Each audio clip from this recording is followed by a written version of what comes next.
కోసం ఉయ్యాలలోన చంటి పాపలాగా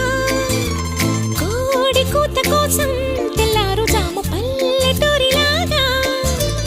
ఆగనే లేనుగా చెప్పవా నేరుగా గుండెలో ఉన్న మాట